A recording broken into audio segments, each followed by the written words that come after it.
What's good, everyone? Hope you're good wherever you are in the world. I'm Sade. I'm a creative writer. I'm a creative director at Writers and Scribes. Welcome to the Inkwell journal reading. For those who don't know, Inkwell is a hybrid of free events, online workshops, and writers development programs for poets that our founder Jamelia put together last summer. So, in celebration of that, we were able to curate this journal with the works of the poets who were able to take part in the writing programs. And so, look, they're all fantastic. So, you're definitely in for a real treat today. We have two BSL interpreters, Rebecca and Ali, for joining us tonight. Thank you for your time. And if you would like to see the live captions, it'll be in the description. Check it out there. Lastly, to the poets, thank you for your time, for your commitment, for your work. Without you, this wouldn't be possible. So big up yourselves. I'm looking forward to seeing you all do your thing. And for the people that are viewing this tonight, look, if you feel compelled to, show love in the comments. If you hear something that you like, you know, throw an emoji in there, say something if it's fire, if it's like bars, whatever you want to say, like just put that in the comments, show love. Sweet, I don't want to waste any more time tonight, so let's get into it. First up, we have Tasha. So when you're ready, take it away.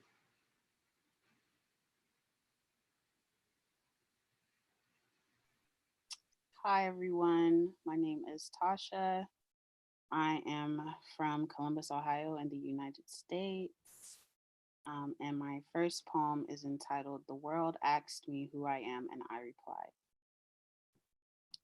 I am a calloused hand, peeling at the brim, holding onto thorns, my only anchor to home.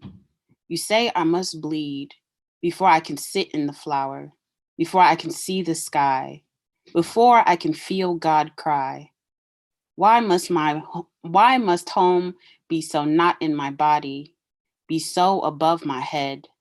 You say I am safe here, planted in disjointed soil, waiting for the earth to crack open and swallow all of me.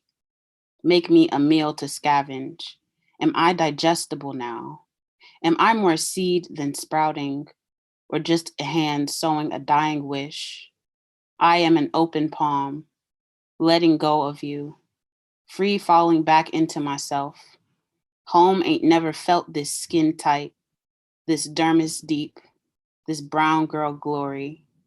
I am the rose and the thorn bush, the gardener and the garden, the spore and the wilted leaf, not just a piece of a thing, to be picked apart, to be consumed. I am whole. I am always beginning again. And that is my first piece. I have one more piece to go. I really appreciate you guys for listening. My second piece is called A House Full of Things. A house full of things. Shoes align with the patterns on the ceiling. Clothes a tussle on the couch, on the floor. Make piles of treasures. Cascade a mess of old unsavory memories. Sweaters stitched with all the mockery of me.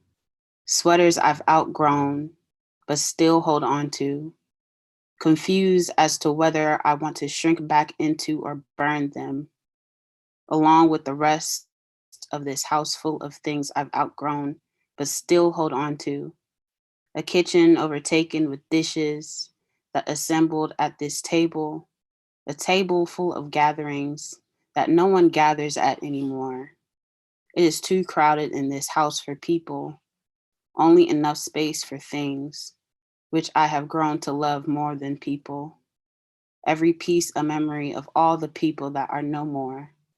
The disheveled suitcases, piles and piles of books. What a mess I've made in this house full of things. People always seem to slip through my fingertips.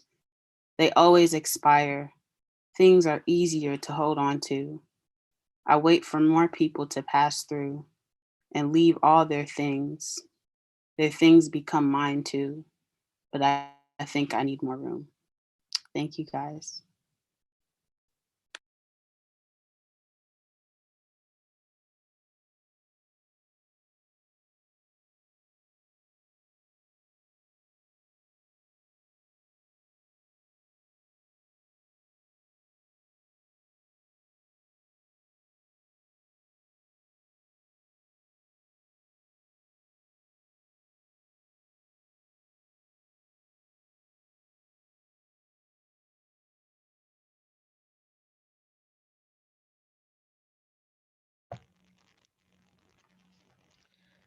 Thank you so much, Tasha. What a brilliant start to this whole journal reading. It's such a pleasure to listen to you, and I can see from the chat that people have been loving your work.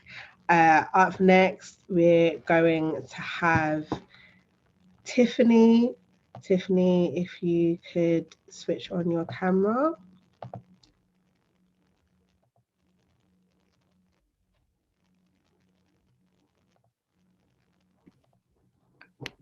Hi, I'm trying to, it seems like I am not able to put on my video beforehand. Just wanted to check. There you go. Thank you. Hello, everyone. I will be sharing some just some short poems with you all. Since we're in the middle of a pandemic, the first one is called "We in the Middle of a Panda Replay." I am told I should come out of this with a skill. So I took up whining, like actually moving my waist, rotate, hands to face, tongue out, watch that booty shake, type whining. You might think this is a waste of time, but anything I can do with my time, I can do with my waist. There will be no business, no ground to break.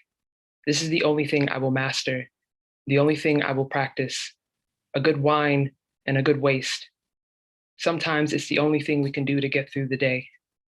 I pray we all come out of this with or without a trade. Surviving is a skill of its own. The next one is a fairly short poem called October 24th, 2017. It was a Tuesday, the day I realized things had gotten really bad. My body wouldn't move. My ex was being baptized this day. That was not the issue. God was, or I was, and God was trying to fix the issue, which made him an issue for me. Who said I needed fixing besides everyone and myself? The next one is about my grandfather. It is called The Compound. Inside the compound, past the trees, near the front steps, under the ray clay ground, and toward the center of the earth, my grandfather is dead. My dad is nervous to live without his father. He is the last to walk away. I watch him switch his glasses for shades. The first time the shovel hits the ground is the hardest. Deep rectangle-shaped hole. My family crying silently as the ladies in waiting wail for my grandmother. The entire village gathers. Everyone is here. I walk through my grandfather's land for the first time in years. We are on a plane headed home. My dad is at the airport when he hears it is too late. They tell us Papa is dying. My dad calls home. My dad calls me. Papa is dying. I'm nervous about visiting the dead, about flying with ghosts. I'm going home to the few memories I have there. The village elders gather me. I am their village too.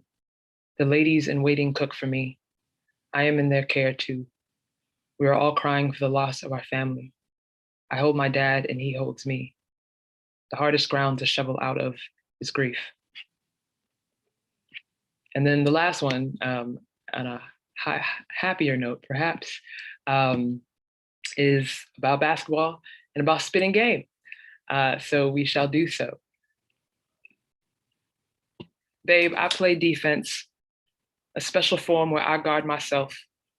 Imagine, one-on-one, me against me, no ball, no shooting, just defensive sliding until there is no more court left. This is not a game. So the hell you mean you trying to court me? Can you imagine? 2-on-1, me and myself against you. You bring a ball, start shooting, my defense slides away. The hell you mean this is how you play? Now I'm imagining me on you, me laying against you, trying to convince myself this is just a game. You ball that up, tell me to shoot, and I do, and I do, and I do, till the thoughts fade away and we play. Thank you. That is my poems.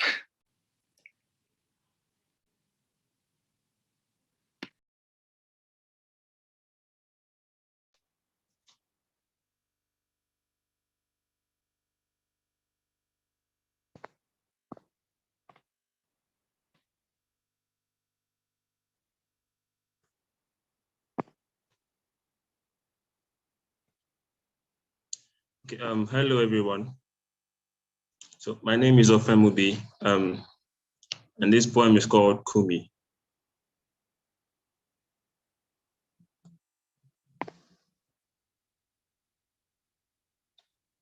This is called Kumi. All right.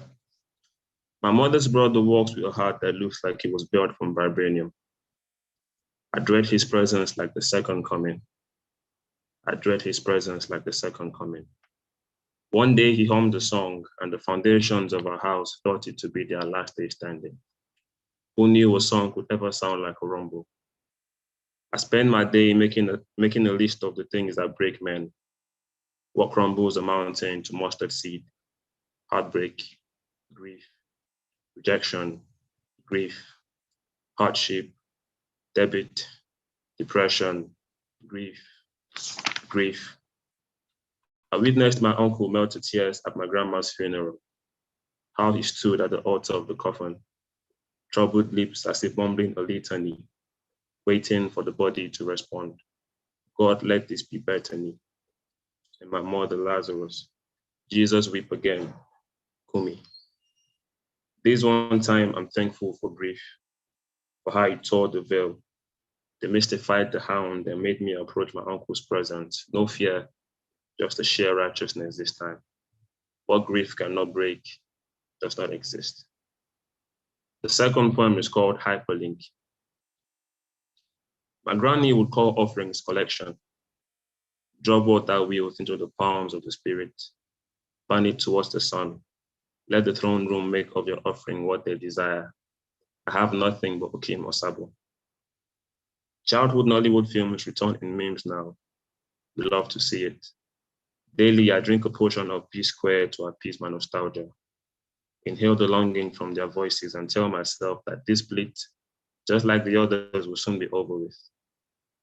I've heard of the things amnesia does to man, how it makes you a guest in your own body, turns your subconscious into white linen and dares you to find your name in the blank space. I do not know the lifespan of my memory. These days, I forget the simplest of things, the taste of grief, John 3:16. I'm learning to turn my craft into a hard drive. When this body finally becomes obese with omission, let it be a bifrost to my past years, a worthy map leaving traces of roads that will lead me home, no matter where I go. So these are my poems. Thank you very much.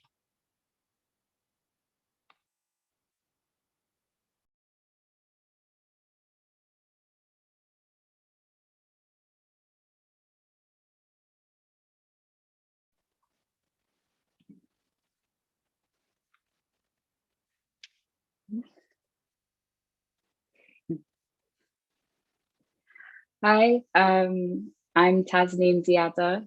I'm Palestinian. I was raised in Slough, and this is my first published piece that I'm going to perform. It's called A Dedication to My First Flame. In my year 9 maths class, I hid headphones under my hijab, Tupac playing in my ear, supply teachers would shout. I'd think how I could match their range tenfold because these girls didn't really give them enough reason to fight fire with fire. Only those silenced would burn from the crossfat of venom.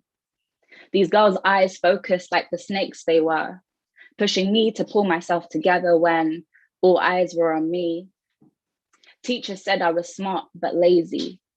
You try fighting suicidal thoughts at 13 and paying attention to your books, girls poking through on Bebo and school emails calling me names. Baba was in hospital too.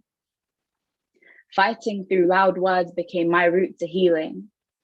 Planning my piece of heaven on paper because it's too much pressure to be seen relying on scripture, stress getting major, Lord be my savior. Mama raised a hellraiser and she'd let me know it. School taught me those closest to you could turn foe. I shared a table with my bullies when before we'd play. My parents doubted my faith even after we sat side by side to pray. Love and abuse was too dyslexic to balance priorities, figure out a healthy routine. I spent most of my days asleep while letting water wash over me for hours, convincing myself I'm reviving my soul. but I was drowning my potential like a pot plant under a solid path. Crack. Long live the rose that grew from concrete. I have one last poem to share today. It's called The Beginning. I had my like question from young. So when I got to my real adult years to fight off self-doubt fears, all my strength felt gone. This isn't the happy soundtrack of my life, but a recognition of perseverance when you hold on to your head with all your might and you realize, though your heart may be heavy, that's what gives you more weight when you stand on the stage of your championhood crowning. Your introspective eye to the universe of your mind is what needs adoring. And this is just the beginning. You've been fighting all this time, so good energy seems strange when it returns to you through the rain. And this is just the beginning to feeling beauty radiate from your soul. And this is just the beginning of you conquering battles, creeping in the anxiety of feeling the unknown. And this is just the beginning of believing in the strength from your hard roots, all because you chose to stay focused on intentions, not those that have made you bruise. And this is just the beginning for speaking into existence, positive affirmations, starting with I, and not being so far removed. I am a series of decisions that lead to steps. I am home. Wherever I move, I am safe because I trusted my faith to keep me far from feeling alone. I am scared because I speak inner truths that I have yet to grow up to. But I am potential realized and nurtured, so I'm happiness also. Thank you.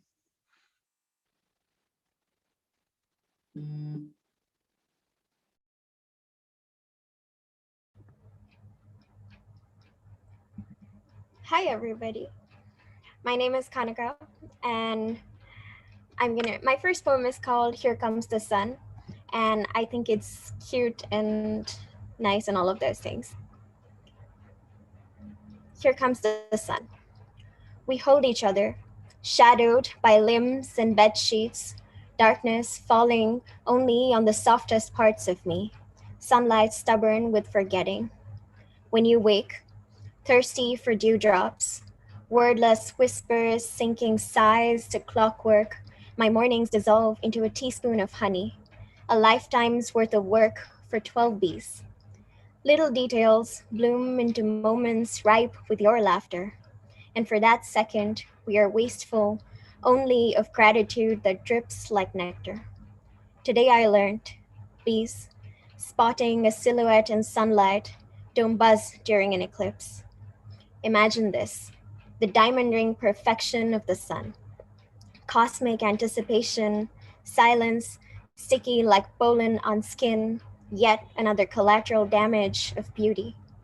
I want to mold my face under your cheekbone, a ripple on a moon-hit horizon.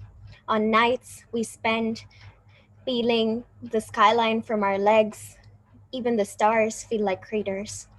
There is so much to hate if we try hard enough. Maybe this too could be a metaphor for the moon. My next poem is, it's kind of interesting. And if you've known me for 5 minutes, like I guess you do now, you know I have a slight obsession with lizards, which is going to show up the way it will right now. I know nothing about death, save that it must feel lonely. It is midnight on a Wednesday, and I watch lizards fight over a moth.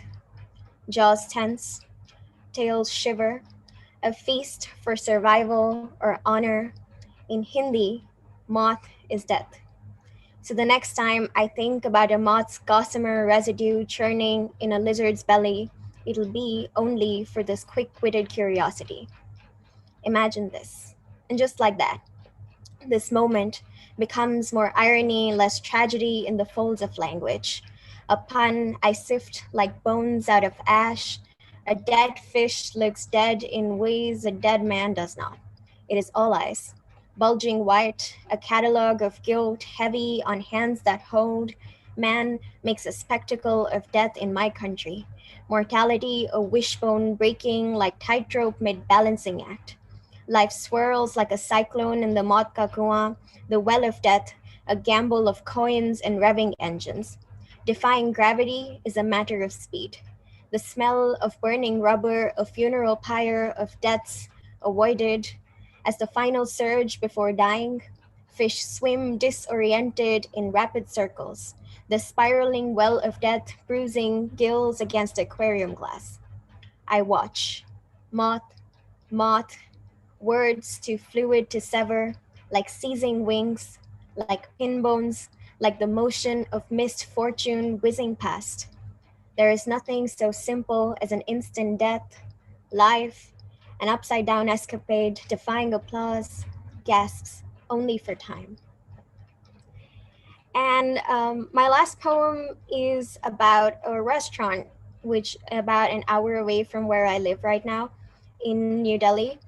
And it's called Runway One, and that's pretty much all you need to know, I guess.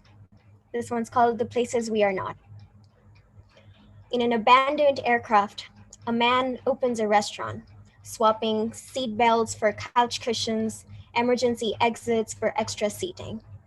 The experience of flying is served on a platter of recycled oxygen, the suffocation a delusion for airtime. For a special price, he lets you dine on the wings, a gust of wind turbulent in your hair.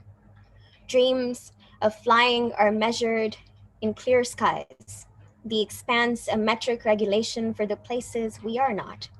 In my country, we wait 3 hours outside airports holding marigold garlands for loved ones, this grand arrival, a myriad of emotions, all pointing towards home. There are too many words to welcome back in every dialect, none to take the sting of goodbye. Is there a word for this? To whisper the soft hum of we'll miss you, but we're happy, to claw the tears out of broad smiles and offer them as pearls. Runway One stretches its wings never to fly, serves skylines through windows as big as peepholes. If you look close enough, you can see weeds growing out the wheels. The beauty of this permanent landing is the irony. This literal garland to welcome home, as if to say, after all this waiting, it's okay to enter the depths of a vicarious dream and choose to stay. Only in the wisp of a cloud, there is no word for this. This flight of a wish fulfilled, this goodbye without the hurt, vanishing into the horizon over the expanse of sorrow, never to land here again. Thank you so much.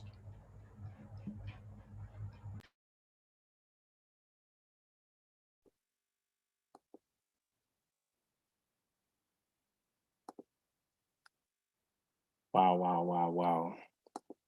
Hello, good after morning, everyone. My name is Pages Matam. Some call me Bonnet Zaddy. I'm a genderqueer award-winning artist, born and raised in Cameroon, Central Africa, blossomed in the DMV, and currently residing in Los Angeles. I would like to say also thank you to Writers and Scribes, to every poet that has come before me and every poet that is going to come after. It's been an honor to be in this space.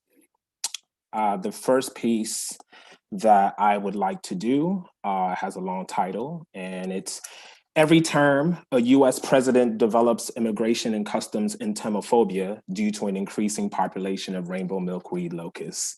It's a golden shovel after Sade's Immigrant. We, the milkweed locusts, take all of the poison he feeds us and forge it into gorgeous armor. Maybe you didn't see us, the tired and poor, huddled into masses, but we know your constitution as pesticide. Concentration is what farms the lifeblood of this hive, caught in the swarm of it.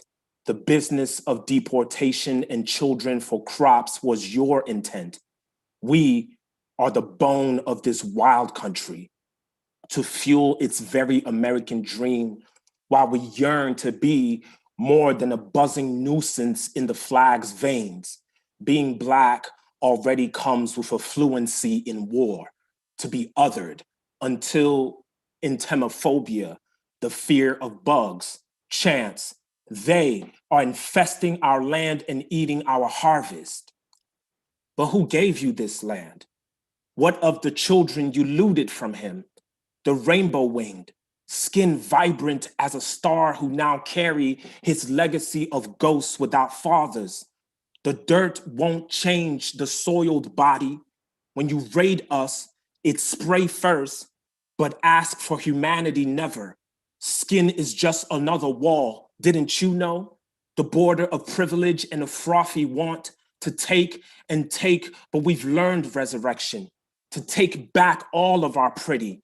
We've seen how his touch makes America ugly again, a nation of predators, his proud anthem.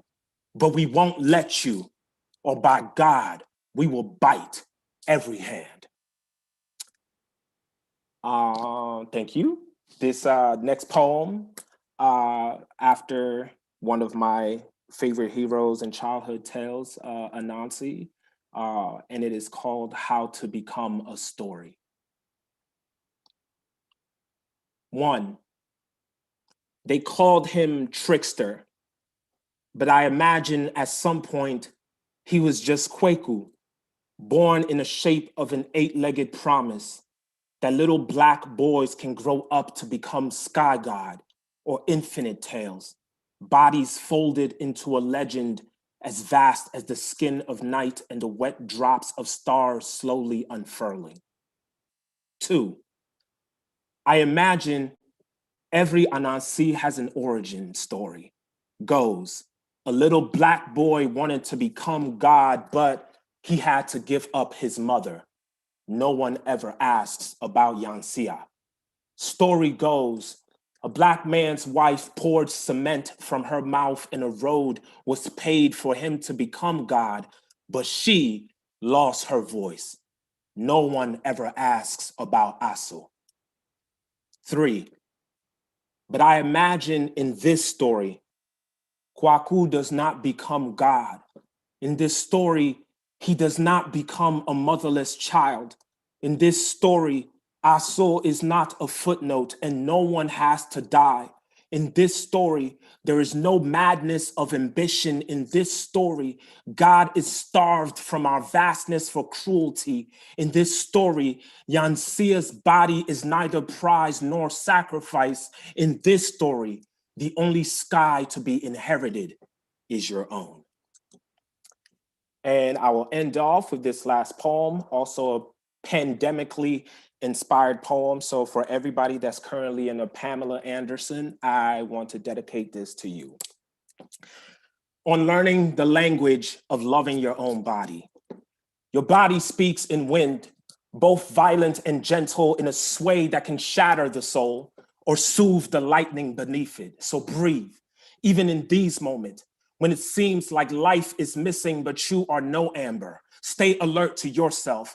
All of the love and fire that you become, you are as essential as the poem living inside of your body. A free verse, because when every day becomes a battle spilling from the blood-dazzled mouth of greed and laws and oil and bones and flags and shells and triggers and borders and the countless unnamed heroes who swallow it all for us and spit us out a charred rainbow. I swallowed once too, and he called it a poem, and she called it a clusterfuck. And funny enough, they are the ones who came out a birthing of awesome, of fine, of a new glow, of I told them make a song of your name as I have made of yours. Do not go quiet or gentle. Live in all of your loud, because this world will feed on your silence and call it mercy. But for some of us, poetry is how we cope with the aftermath. For others, poetry is the weapon of choice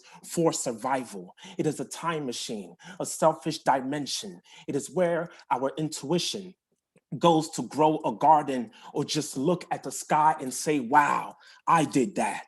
I'm the one who taught the universe all the kinky ways to achieve a big bang.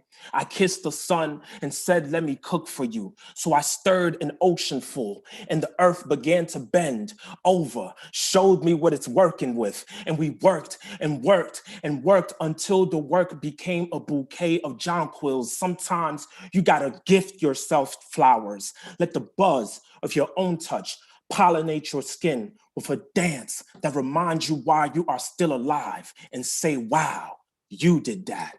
Wow, you did that. Thank y'all so much.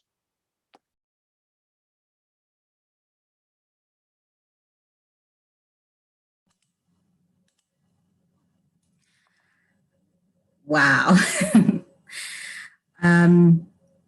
Thank you so much to Jamelia and Writers and Scribes for organizing this event and for bringing together this amazing, amazing array of poets. I'm so excited to spend time with the journal and just revisit these poems again and again because they're honestly mind-blowing. Hi everyone, I'm Isabelle, by the way, and I'm just going to be sharing one poem tonight, and this is called Grace. In the courtyard in front of your house, you are not my mother's mother, but not all ties are woven in blood. And by the time you die, I am part of you, lassoed by a wedding band and the surname we took from men. In Accra, the rains come early to weep for you. In the pauses between downpours, the mountains catch their breath and thick mist drifts throughout the town. For 3 days and 3 nights, we prepare for your burial, pounding, kneading, stirring, as though balls of corn and cassava dough can ferment you out of death. In the courtyard in front of your house, the house your father built with his hands, with adobe bricks from blushing hills, with baobab sap to cement his hopes. In the courtyard in front of your house, the house embracing the last of your father's wives, who sleep in your room when the compound floods, their limbs knotted like roots. In the courtyard in front of your house, the house where you reached for your children's faces, folding strength into the creases of their cheeks. I sew laughter into the hems of mourning cloth. I wrap tilapia in banana leaves as the sun draws sweat from our flesh. I kneel on hard-beaten earth with your daughters, washing rice and black-eyed peas who follow me with their gaze. On the day we celebrate your life, the air is so dense we lurch through it like pallbearers. The songs of women drench the town, calling every life you touched to offer tribute. The field where we gather is bordered by shea trees and low rectangular buildings belonging to the local school. 200 relatives sit in the square and the women dance in the center. An uncle prods me in the back, shoos me to the front with a knobbly hand. I shimmy obediently, pretending to know the words of a song in a tongue that was cut out centuries ago. On the way back to the compound, a rooster crosses my path and crows accusingly. At night, heat pricks my skin into a rash. My fingers swell, thighs bloat, my waxcloth bursting at the seams. Thank you.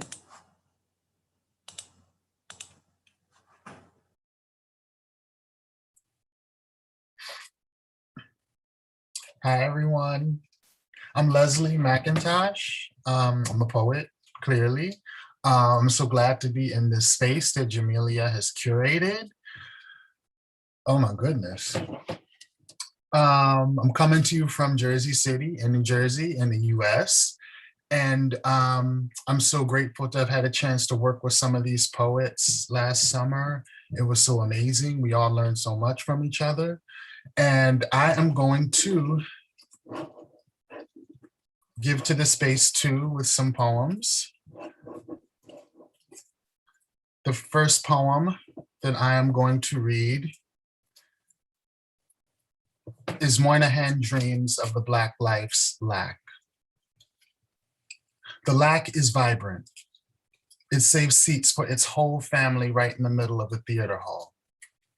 The lack man spreads. It fills its Tupperware in the buffet line and knows no one will say shit. It's paid dues and used tampons and discarded wife beaters. Lack is laundromat rich. Lack bought a street of row houses with bad credit. The food inside is magical in nature. There are clouds that never cross those roofs. The dogs of lack have tongues that vent more than heat. They curse, they oral sex, they clap with stressful sugar. Only the gerund will do for their hunger. Lack cooks for church religiously as a community resource. Its fashions are ripe and attainable, but fast to the garbage. Its bills are too high, it has graves between its toes. Its children spread on the wind like a spider's, catching onto clothing and hairdos and windowsills. They aren't picky, but talk greasy in the periphery. Those portals will never again close right. Lack alone is old, facing one of its many furnaces. It has a shawl wrapped around it, always cold. It feeds the fabric to the flames. Smoke tentacles through the chimney, tightens its finger around an afternoon sky, then lets it go. Moynihan is, for those who don't know, Daniel Patrick Moynihan, who is, in our history, a sociologist and historians who believed that our poverty was basically our fault. The next poem I'm going to read is called Epistle, Petrichor. Bayard, his body was mine, like a dry field belongs to the rain. The water a thug doesn't know he needs. Dark room of muscle hard against TV, bent red over table, pants ankled. Absent ways to explain a drought, but fuck off, dick in mouth, blurred in hoodie. He didn't ask, and I didn't need. No words to cut the dense ferment of Seagram's, mintless. How to introduce softness to a gangster? Open your mouth to make room for his entire name. And see how he grows in all directions with your attention. This fragrance raises a culture of want, a SCOBY to pass around bacterial funk without fear of origin. Call it Ouroboros and self-suck deliverance. Go on, feel the mud on his scalp.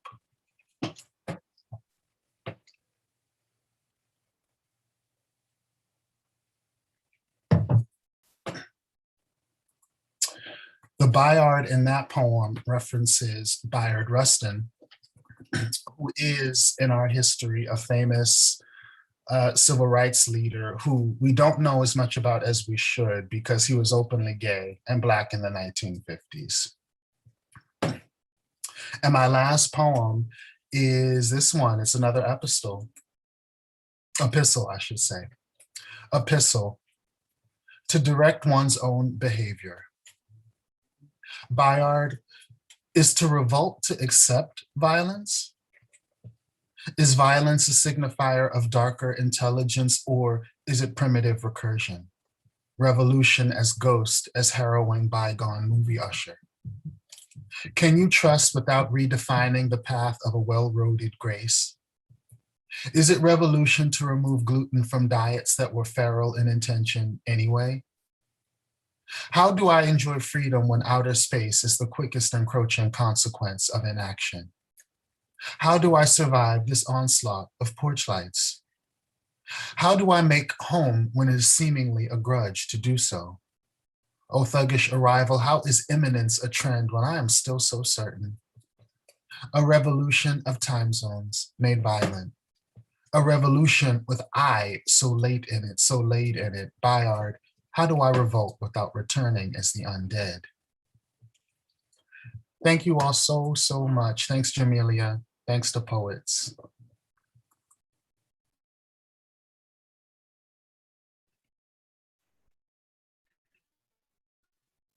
Hi, my name is Lola O. I've just got one poem that I want to read today. I want to say shout out to Writerz and Scribez for putting on this event and all of kind of Grad as well. And also thank you to Rebecca and Ali for translating today. My first poem is called The Moth and the Dog. The phone is a siren. I cannot tell if it is calling me home or telling me to run. My sister and I make shadow puppets on my bedroom wall. Hers looks like a dog.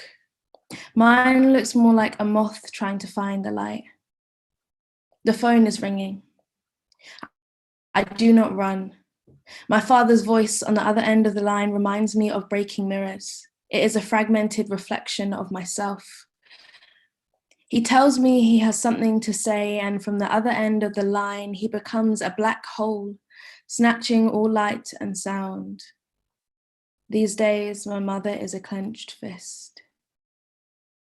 My sister tells me she's coming round to the idea of forgiving my father. Says she wants to learn how to love unconditionally, like dogs do. I am not listening. I am still stuck in the shadows, still trying to find the light. Thank you.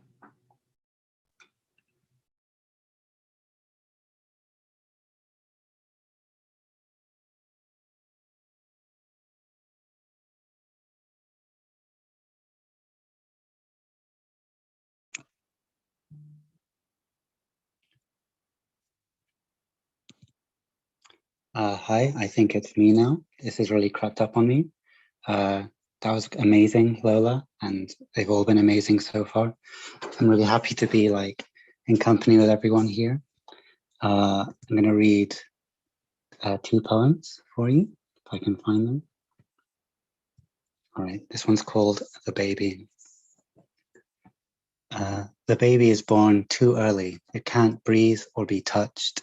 Its heart is a sugary loop, a wild rush in its mother, 10 white rooms away, and in her mother also, barking like a parrot down the line, 70 cents per minute beside her, a hunched mint tree. The baby calls it father. In its glass cube, the baby is totally happy. No friends in the glass cube, obviously, but this is fine. Babies don't need friends, at least not this baby, it thinks to itself, looking through the glass at an electric moon that shattered on the ceiling like a dinner plate. The baby avoids school, scandal, teacher's pet, amazing grades they sing, how sweet the baby. The baby avoids touch, light, parents, speech, strong, silent type, this baby, they say, flustered. The baby reads Bolaño, Ginsberg, Rimbaud, Kafka, wonderful focus, they say, looking worried. The baby is getting into art, the baby is learning about drugs, the baby's body is getting long and stiff, the baby is dancing badly at parties where it might get touched, the baby is dancing, releasing its baby nature on the other baby, soft, warm babies wiggling their soft hips at parties where babies with huge pupils kick babies with tiny pupils and fall on couches in corners, in amber cribs, in fish scale blankets, in enameled forests of bleached baby hair. They rock each other to sleep. How cute. This one's also about birth. I don't know why I'm writing about this at the moment. You've caught me at a weird time. I normally write about other stuff. This one's called Being Born. Is and is like can be very different. Being born is one person blooming from another, but it is an orange tree crying real oranges. When I was born, I suppose I cried out also. I should have said good evening, or mind if I drop in? But I thought I'd start as I meant to go on. Being born was like cliff diving into a dish of sea anemones. It was like watching the anemones open and close, close and open, until a single sodden bee crawled out. Some things are born and it will be better if they weren't. Here I don't mean people, I mean the things between them. I know of one that absolutely loves it. Born and reborn perpetually, one slimy, shrieking mess after another. Enough, please, I've said more than once, but life finds a way, to quote Jeff Goldblum, whose rug of curls is as dark as the womb. Being born is rescuing a fish from the ocean. It's removing a cucumber from a hot fridge. Once, someone gave birth to some love and pushed it towards me, but I can't give birth myself, so I didn't return it. I wanted to, and then I didn't. This should be easy to understand, but it isn't. Some things are born only from necessity, like weaving a wig from your own thinning hair. Someone must have needed to bear that love. if it was pushed towards me.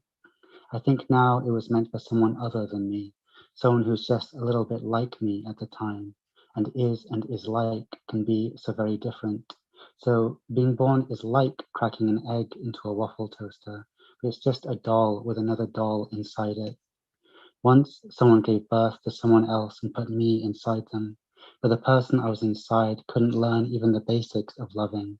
Like a balloon with a face painted on, I thought I was one thing, but turned out to be another. Being born was like throwing a bucket of blood at a Caravaggio. It was growing flesh artichokes from the vat of expectation. I should probably offer you some reply, but I'm busy writing this poem now. This poem is going to be born instead of me. It's being sent down to earth right now to be born, like Sharon Olds in After Making Love in Winter, into a universe of tiny fires. Being born will be an exclamation point inside a parenthesis. The baby will be rags of red chiffon. The mother will be the sky's pale hem.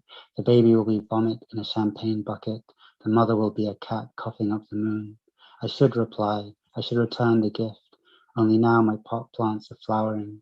Sun is folding into the leaves of the tulip buds, and the purple hyacinth silly loops are like broken trumpets flaring against spring. Thanks a lot, guys. It's really nice to be here.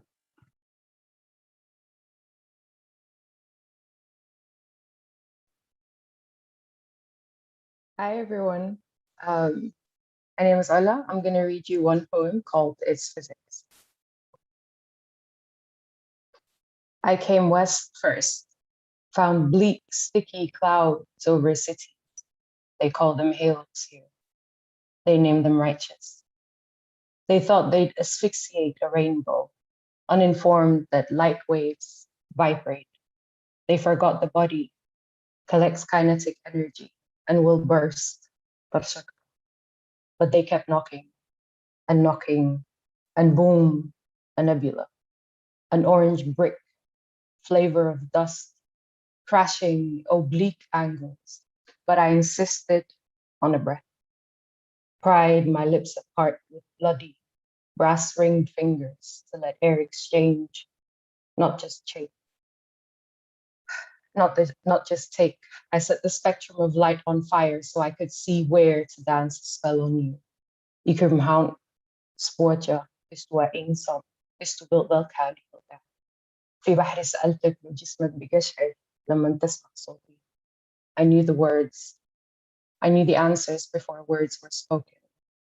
I danced more sihr on you, my hips moving to the rhythm of this stanza, to the melody of a carnival horn section, to the percussion of Brixton.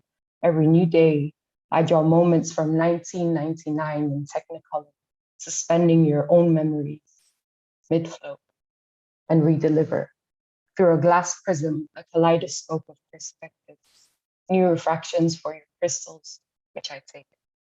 Rearrange electrons with physics of solid state, add the tint of blue hecatolite, and then I narrate in a voice that tells your heart which way to ride, then predict its next harmonic frequency and which numeral it'll be a multiple of.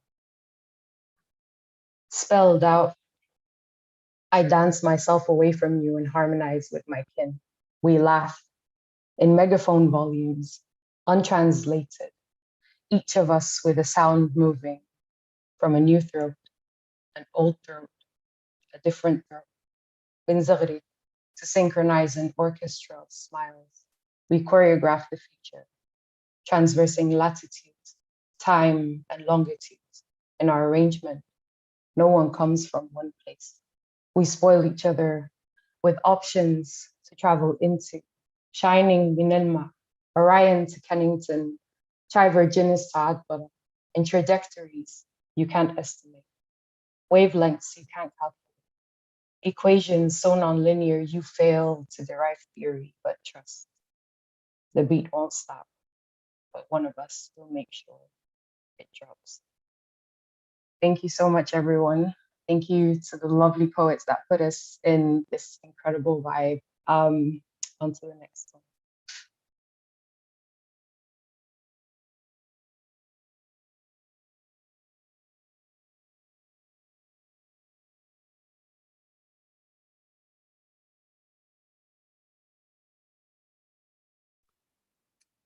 Hi, everyone.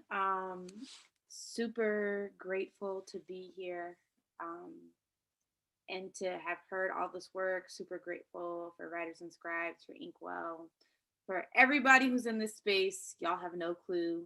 This has made my entire day. I'm just going to read one poem and then get out of you all's hair. I feel like I read this poem all the time now. But it is one of the few joyful poems I have that is actually related to me and my experiences. So this is a poem that I wrote for my best friend. Her name is Miana Short, and she's absolutely brilliant. I have two best friends, and we each have a relationship in the Bible that we relate to. So me and Miana's is Jonathan and David, and it's the only two people in the Bible where their souls are discussed as having been tied or knit together.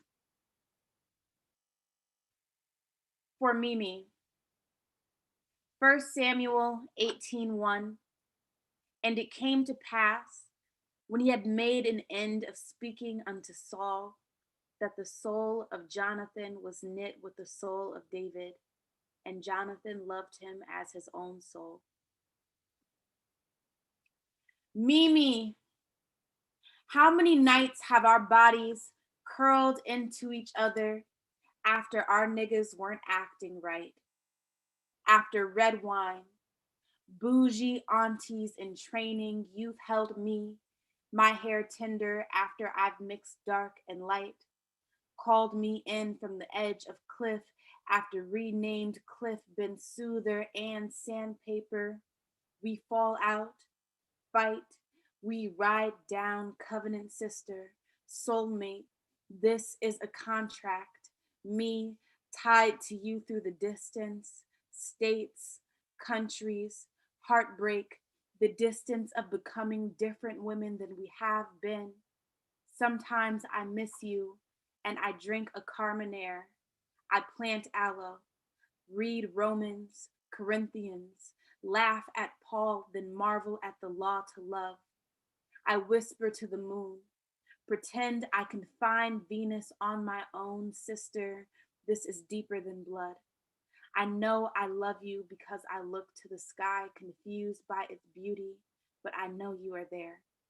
I could not shake free from you any more than I could shake free from my own skin. Root stands, some gardens, God calls in, some light, God sends and says, this is good, good, good. I've kissed you, seen your body, smelled your stink, argued in front of your mama's house, then showed myself to your childhood room when I didn't feel like talking. I've worshiped next to you, body bent, our selfish hearts circumcised between us and an altar. Mimi, we've grown into these women, wounded and capable, wild and free, then change the definition of that freedom. Mimi, what I wouldn't do to protect you. Greater love has no one than this. Thank you so much.